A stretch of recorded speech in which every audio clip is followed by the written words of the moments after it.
outscore Philly by 16 in the second half, and they finished the game on a 9-2 run. We'll get into Embiid and what went wrong for Philadelphia down the stretch, but for the two of you, what went right for Atlanta here in the second half that gives them life 2-2 now heading into a Game 5? Well, I just thought they showed a lot of grit. I think you're watching the game and you're watching the second quarter about midway through, and you thought maybe this series might be over. And so for them to keep their composure, to come out and get the stops that they needed. I think we talked before the game saying they were going to have a hard time stopping Philly, but they held them to 100 points. Obviously, Embiid, we're not sure exactly what happened with him in the second half, but give them a whole lot of credit. Yeah, and I look at it, if you don't turn the basketball over, you give yourself a chance. They only had 4 turnovers, and it's amazing. They didn't shoot well, but if you don't turn it over, you get a little lucky. The Sixers wasn't hitting shots. Embiid, obviously, we saw he wasn't himself. But I just like the fight in Trey Young. I like the fight in this Atlanta Hawks team. Trey just wouldn't quit. I mean, he just kept coming, and at the end, they prevailed. He knocked down his free throws, and that last 6 seconds, Kyle, I don't know what was going on. I didn't know whether I for some reason, I thought Shaq Milton, he was just bringing it up. They had called timeout because no one picked him up. He could have had a walk-in 3. Didn't look at the basket, but unfortunately for the 76ers, they lost this one, and this one could be huge. This is a turning point. All losses are, but this one just looks like the momentum because of the injury to Joel Embiid. He doesn't look good. And that play right there, I thought it should have more spacing, but they got away with a lot of careless plays down the stretch. I say that was a great hit there. I mean, Trey had I think Forkman there, and probably had a good ISO opportunity. They sent the double team. They scrambled out of it really well. I mean, Atlanta didn't really have a good look there. Ended up with a turnover. They certainly had their chances right here. Philly did to get a bucket. But, crazier things have happened in the playoffs. And but, there's certainly a bunch of teaching points for both coaches to go over in the film session tomorrow. Final minutes of this game will not be sent to the Basketball Hall of Fame. This is final 6 seconds here. It's a 3-point game. A, if you're the Hawks, why are you fouling? B, if you're Shaq Milton, you got to shoot the ball. You got to at least look at it. I mean, and Kyle, for me, is in all of these situations, the first thing I thought is you go up there and you show shot. You get a guy up in the air, maybe you can get to the 3-point line. But I thought John Collins was definitely uncomfortable guarding Shaq Milton out there, but he was looking for a Seth Curry coming off. Yeah, it felt like they were mismatched. That he thought he was guarding someone else. There was some miscommunication, and then you're trying to find someone. I thought Seth had a great look. I mean, for a double pump, it was lined up. It was strong, off the back rim. That very easily could have gone in. I want to get your thoughts on what you saw from Embiid in the second half. Obviously, he's dealing with this meniscus tear in his right knee. That's been true since the first-round series against the Washington Wizards. We've seen him at times appear to be hobbled a little bit. He's even grabbed the left knee at times during this series. Whatever it was in the second half, he was not himself. He didn't move particularly well. He didn't look energetic. He was 0 of 12 from the field. I'm not asking either of you to play doctor, but what did you see from Embiid in the second half? Yeah, it just didn't feel like he had his lift. It felt like the first several games of the season, of the series, he was really nimble. He was looking really shifty, and it wasn't there the second half tonight. And was he tired? Was that his knee was hurting him? I'm not sure, but I think the thing you really think about, and that Sixers fans are probably nervous about right now, is there was hope that you could win tonight, go back home, and take it out in 5 games, and then maybe get a game or a few days before the next series. But if this goes 6 games, and maybe it goes 7 games, he's not going to get that rest that he wants for the next series if they get there. And I looked at it, that one play is jump hook. You saw that? I mean, it was a play, and I think in the second half, he went up for the jump hook. Kyle, he had no lift. None, yeah. Not at all. And I think he tried to throw the left arm out to just get some space. And for me, I thought if you're hurting that way, just try to post up, back people down, become a decoy, make them double.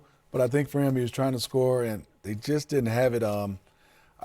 Right now, there's some concerns right now for the 76ers because you have this young Hawks team right now, Kyle. They have confidence. Didn't shoot it well, Trey Young. Didn't shoot it well, Bogdanovich, and you still get a win. I think they have some confidence going into Philly. Well, and if he hits that layup in the final few seconds of this game, maybe Philly escapes with a win anyway. That's the easy shot he's going to get all night. But again, 0 of 12 from the field in the second half. He had a couple of turnovers in the final few minutes as well. And again, we can't speculate on his health, but he didn't look right. And given his injury history, not only recently but throughout his career, you worry about his ability to bounce back Wednesday night, 2 nights from now, at home in a Game 5, because he has been the factor in this series so far. When he's been on the floor for the most part, Philly has dominated. Even tonight with him hobbled, he played even, as in ±0, when he was on the floor. That's how much of a factor he's been. And he had 21 rebounds, yeah, which is incredible. I thought, Tobias Harris should have got more touches just because Joel Embiid wasn't going well. Probably should have played through him a little bit more, but that's how talented Joel Embiid is. 21 rebounds, still was kind of a force. You still had the double team. Just unfortunately for them, they just couldn't come through. They don't have a lot of guys when you have defensive Thibault out there and Simmons to be able to shoot the 3-ball. No, it's going to be interesting to see what they do going forward. I mean, I think that's the thing with Embiid. You tend to get hurt, or if you're nicked up a little bit, when you get tired, that's when things get worse, right? And so I think he's been so dominant, it's your natural tendency to just keep on giving him the ball, But is that what's wearing him down? I don't know. Yeah. But it'll be interesting to see what they do going forward, because they need to keep spreading the ball around. Obviously, Seth has been shooting the ball great all series. Furkman, the same. So it'll be interesting to see what they do. On the other side, Atlanta, has struggled to shoot the ball, as you mentioned, Smitty, under 37%. Mm-hmm. Trey Young has a new postseason career high with 18 assists in this game, just 2 turnovers. He scored 25 on 8 of 26 shooting. But Kyle is a veteran of so many playoff series. What can Trey Young learn about himself on a night like this, where he didn't score 35 on those 6 shots, and still comes away with a win? Well, I think one of the things that Trey is really learning is how to make his teammates better. He's always been a good passer, but I think, on a night like tonight, when the ball's not going in with a tight playoff game, he made guys better. He really set up guys really well. To come into a playoff game and get 18 assists, I mean, the lobs that hadn't been there earlier, this little dump down pass right here, he was getting into the paint, making good plays, finding shooters. He had a great game, and if you're going to be a great player in the league, you got to be able to impact the game even when you're not shooting the ball well. Yeah, I loved it, because the attention to details that the Philadelphia 76ers are paying to Trey Young with the size and obviously clogging up the paint, he's not turning it over. That's the one thing. He missed some shots, but if you look at it, if he gets going with the 26 shots, he's made 4 or 5 of them. Then he has one of those super nights. But 18 assists, only 2 turnovers in a playoff game with this type of high intensity, and the way he's probing and getting into the lane, I think he is growing up right before our eyes, because usually those were bailout deep threes from him. Now he's keeping his dribble and getting guys shots, and he's drawing 2. Yep. That's the one thing he has to do. Great point. All right, lots more coverage coming up here on the Atlanta Hawks. Game 4 win, all tied up at 2 games. Coach Doc Rivers. What's going on? Was Joel hurt in the second half at all? I mean, he really didn't really look like he was in a rhythm or anything like that. Yeah, I don't know, Kai. He went in the back, so I know something was bothering him, but I'm not sure what it was. And then the ball movement seemed to kind of go away in the second half. You guys really just kind of stuck. Yeah. What do you think? What do you think was the cause for that? We stopped passing. I thought that we started the game off that way. Then we got back in the ball movement. Then we went back to hero basketball. Basically everybody wanted to be the hero instead of just trusting the team, trusting each other. So when you do that, you usually lose, especially when the other team outworks you the whole fucking game. And that's what they did today. Thanks, Coach. John Clark. Hey, Doc, was that the final play you wanted, or what did you draw up? Yeah, I was great with that. You mean the Joel play? The final one with... Yeah, I mean, listen, it's 7 seconds. You got to go to the length of the floor. That's what we drew up, but anybody could have got open. So, yeah, I mean, you're not going to get what you want with 7 seconds left. But we got a decent shot. Seth had a good look. Thought he made it, actually. And you did say something was bothering Joel, obviously, for him to go in the back. And yeah, I don't know what it was, though. Do you think if he's right, he makes that layup at the end? I can't say. I really can't. To me, the game should have never come to that point. Like, we missed so many opportunities. It was live. I can't wait to watch the film. But my eyes told me that we blew a golden opportunity tonight. Dave McMillan. Hey, Doc, Danny, a lot of guys have talked about him being one of the most vocal guys, you yourself included, in terms of getting the team right, slowing it down, getting the pace. Do you think you missed that tonight when you said it turned towards hero ball and maybe there wasn't someone to settle the way you guys were playing? Yeah, I don't know, man. Like, if that's what we need to win, one guy telling someone, we should all know it and do it anyway, right? Like, it was just, I was really disappointed in how our approach was tonight. Give the Hawks credit. I thought they hit. I thought they knocked us around the floor. I thought Collins was the toughest man on the floor all night. You're going to see everybody else's numbers, but I thought Collins was the guy tonight, just hitting the glass all night and keeping things alive. I just thought they were the more physical, tougher team, and it wasn't close tonight. Time for a few more. We'll start with David Murphy. Hey Doc, Steph kind of bailed you out there on a number of possessions in the first few quarters. Did you even then kind of feel like the offense was not clicking the way you would want to? And what can you just say about what he brought to the floor? Steph was great. The problem was he was open 10 more times and he didn't get the ball. Ferk was open and didn't get the ball. When guys are open, we got to pass it to them and trust. We just didn't do that as a whole group. Wasn't one guy, it was everybody. Thanks. And we'll wrap things up with Kevin Kincaid.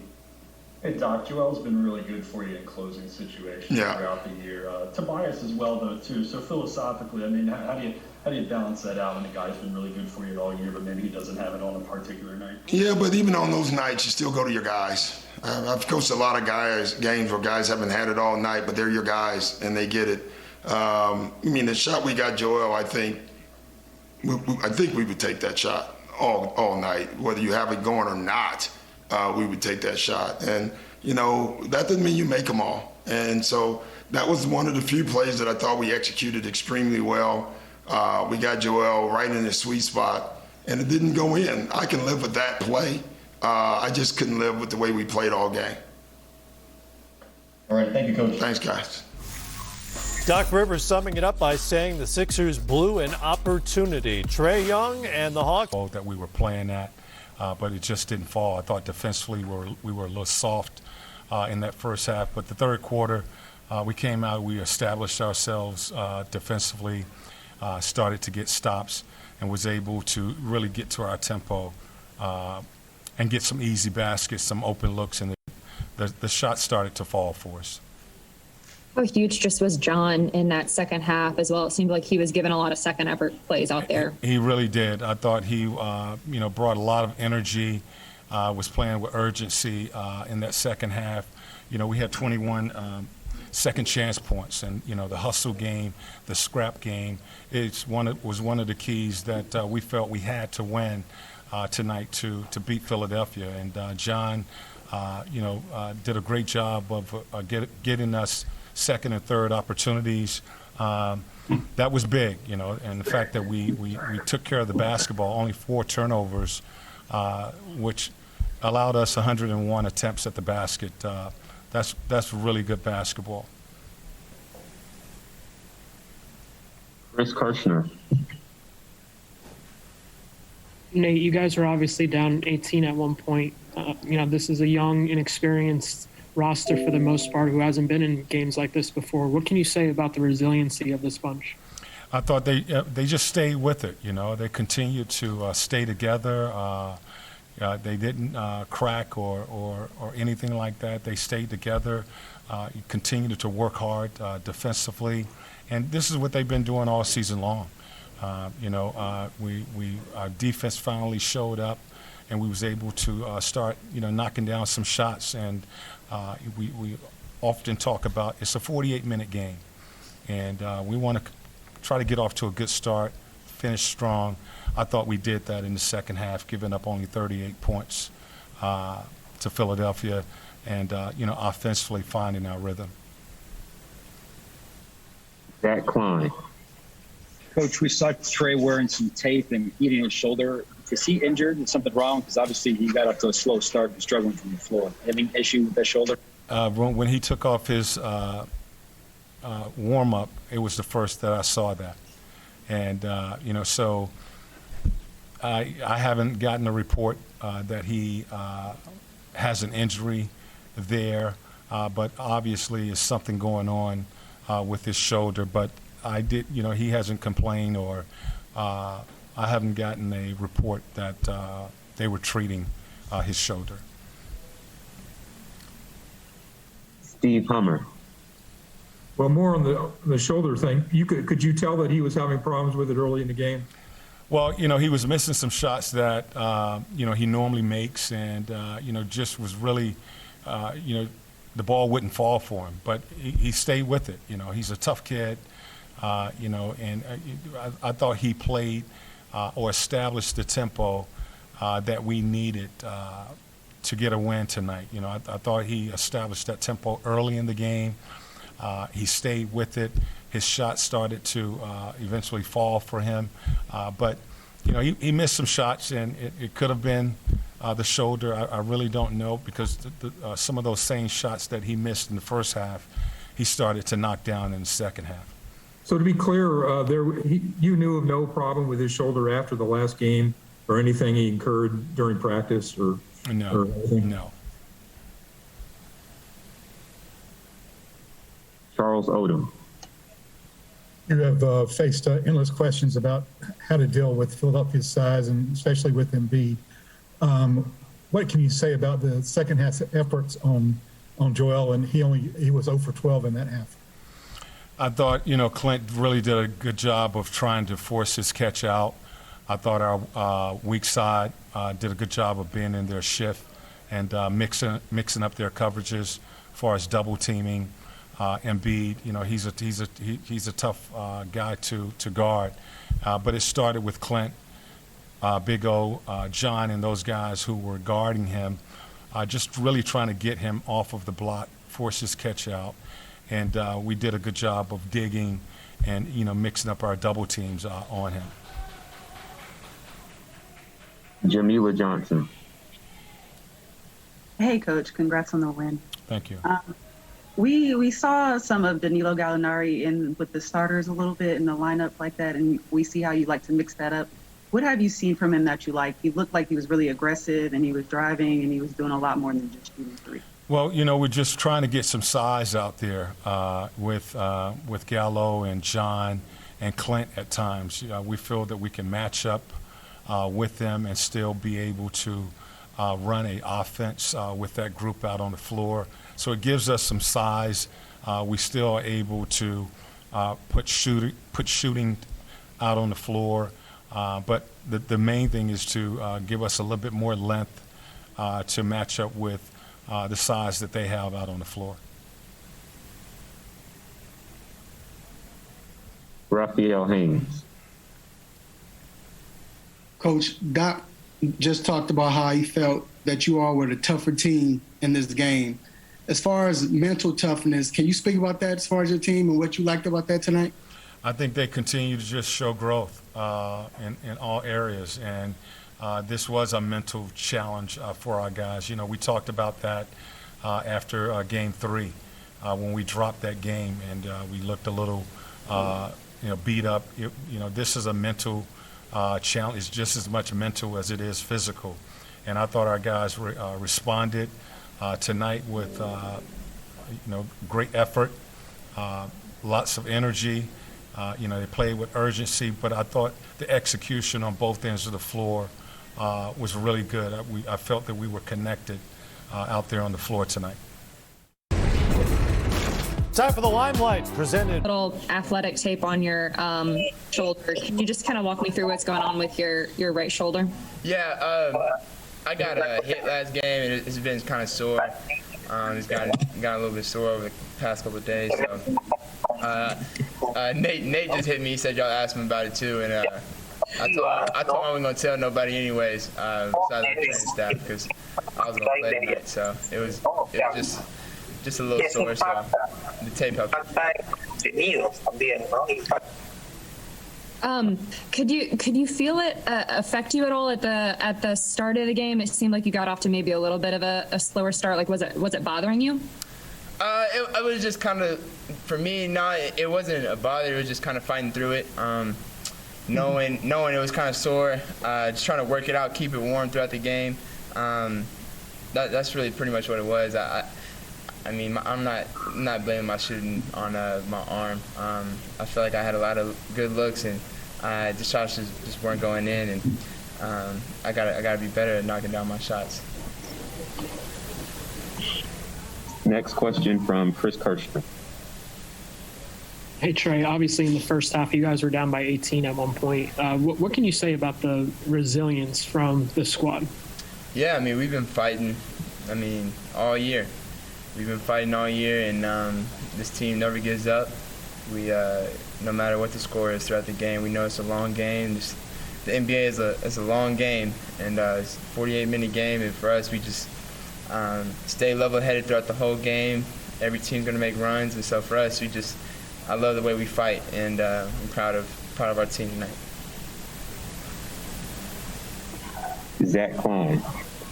Trey, this team shot a little over 30% for the game. As you mentioned, down 18. How'd you win this?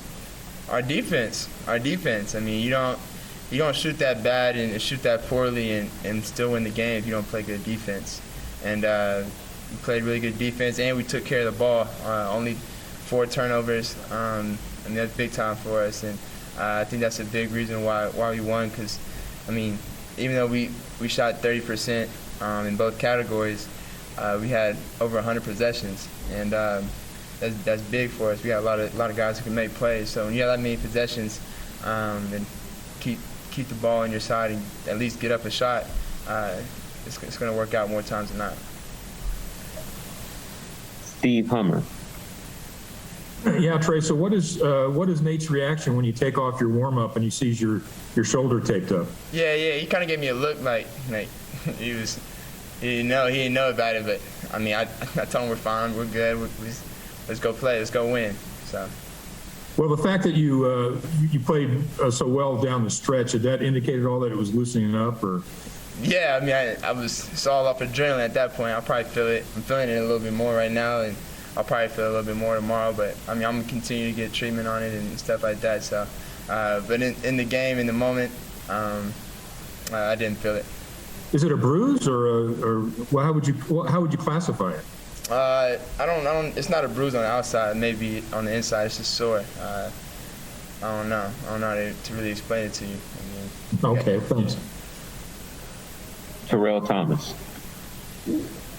Trey, 18 assists for you tonight. Did you feel like the shoulder in the beginning of the game forced you to be more of a facilitator, or are we just kind of going with the flow and the pace of the game? Yeah, like I do every game. I just read what the defense is giving me, and they're doing a lot of hedging and trapping, and I mean, for me, that's fine and it's good. It's all about making the right play and the open pass, and so that's really pretty much what they did. They were just forcing me to really pretty much give up the ball. Thank you. McClain Baxley. Hey Trey, John Collins came out in the second half and just kind of flipped the switch on both ends. You both were getting the crowd involved, enjoying the moment. How much does his play affect you and the rest of the team when he's in that zone? Yeah, I mean, it affects us all. Just like a long three can affect our team in a positive way and get the crowd going and get our team going.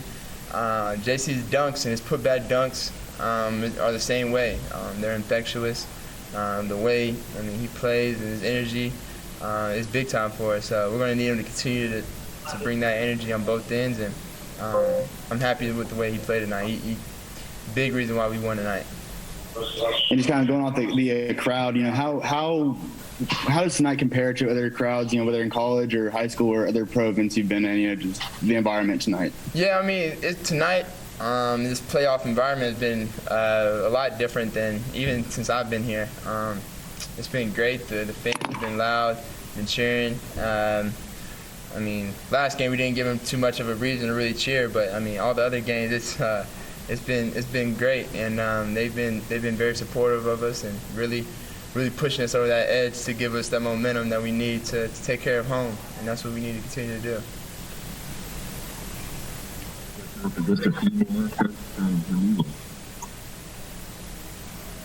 Hey Trey, congrats on the win. Onyeka, he had about 4 points, I think, and 3 rebounds and 2 blocks, and he played like close to 6.5 minutes. What has it been like to see the rookie kind of get that kind of flow going, and even in just that limited play time, what has it been like? Yeah, it's big time. It's big time for us, and I know he wants to play more and things like that, and I think Lou has been a great addition to that lineup for him, and really taking over that mentor, really telling him where to go, telling him where he needs to be on both ends. It's great. Is so young, and he's out there just wanting to do perfect and make the right plays, and sometimes he'll just be out of spots just because he just doesn't know yet. And Lou does a great job of really helping him out, and you can tell there's been a big difference in the way he's played since Lou got here. So I'm happy with the way he's been going. We'll go last 2, first from Christos and then from Brandon Harper. Hey Trey, congratulations on the win, the performance.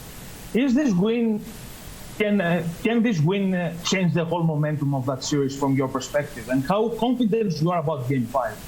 Yeah, I mean, any win can change momentum, and any win can spark a team's energy and really get a team going. So hopefully this really gives us a little bit more momentum and more. I mean, guys are ready to go in to Philly and take care of business. Brandon?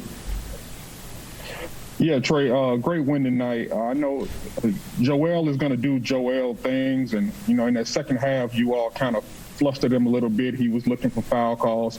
How do you kind of, take the momentum of, attacking him in that second half and bottle it up and take it up to Philadelphia with you so you can maintain that momentum in trying to kind of, keep him off balance, especially in that second half? Yeah, I mean, like with any great players, you're never going to be able to really stop them. And tonight, what Clint did and what our team did, but mainly Clint, what he did on that end was great. Just showing his hands. Joe's, really good at drawing fouls and getting guys in foul trouble. So making sure he was on the court, being able to play and staying out of foul trouble was big for us. And hopefully we get that same type of effort and same type of energy going into Game 5 against them, because obviously he's gonna play a lot harder and a lot better at home. So we gotta be ready to for Joel and the rest of the team in Game 5. Thank you. Huge win for the Hawks and the 76ers. Hey, Tobias. Just what do you think was the reason for the lack of ball movement in the second half of this one?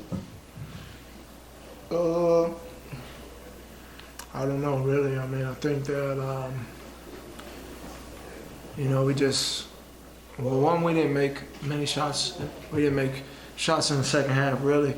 We did have some of those looks, so that heightens the lack of ball movement there. Because in the beginning, we did have some good early looks that usually fall for us. They happen not to, so that hurt us. So, and then we just didn't really execute offensively how we were in the first half with the movement, bringing the ball side to side, and really making them work out there defensively. So, yeah.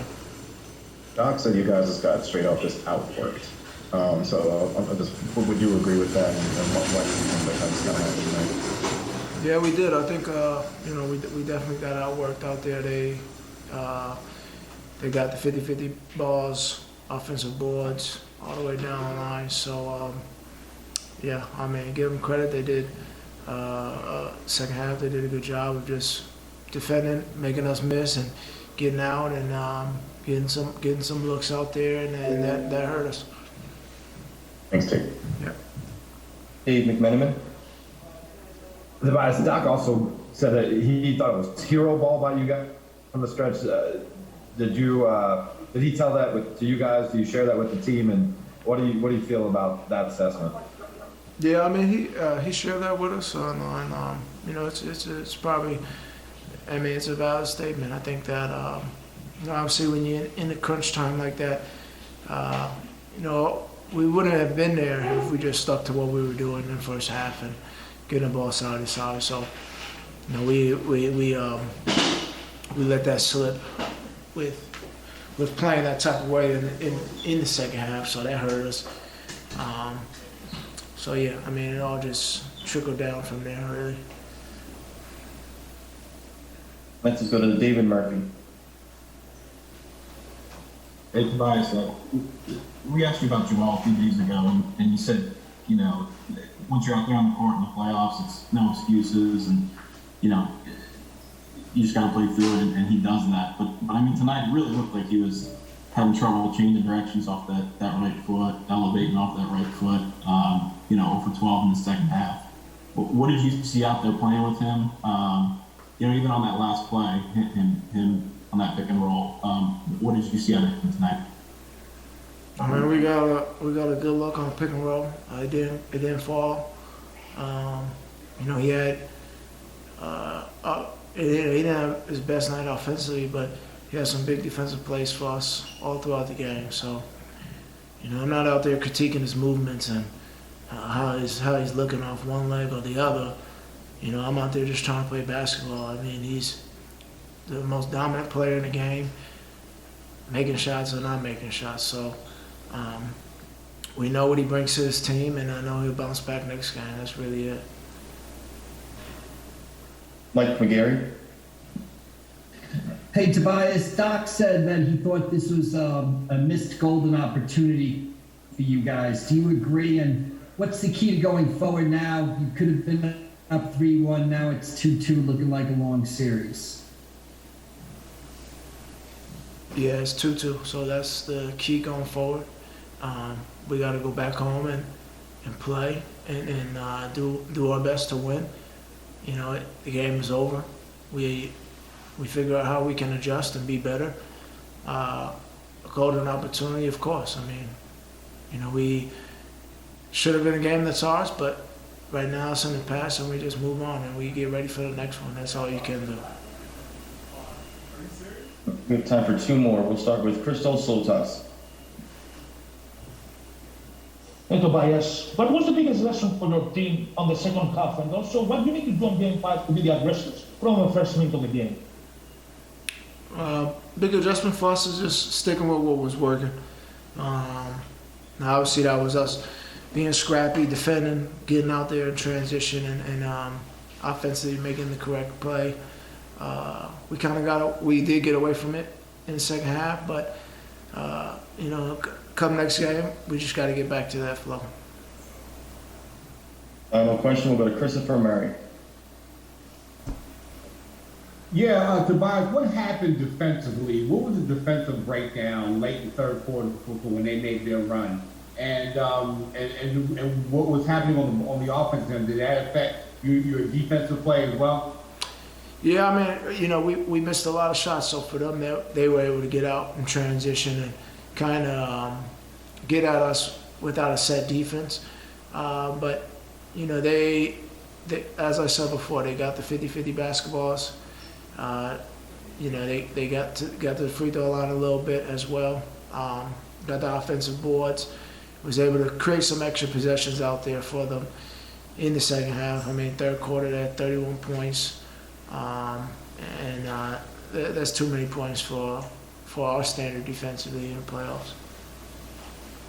All right, Tobias, thank you. All right.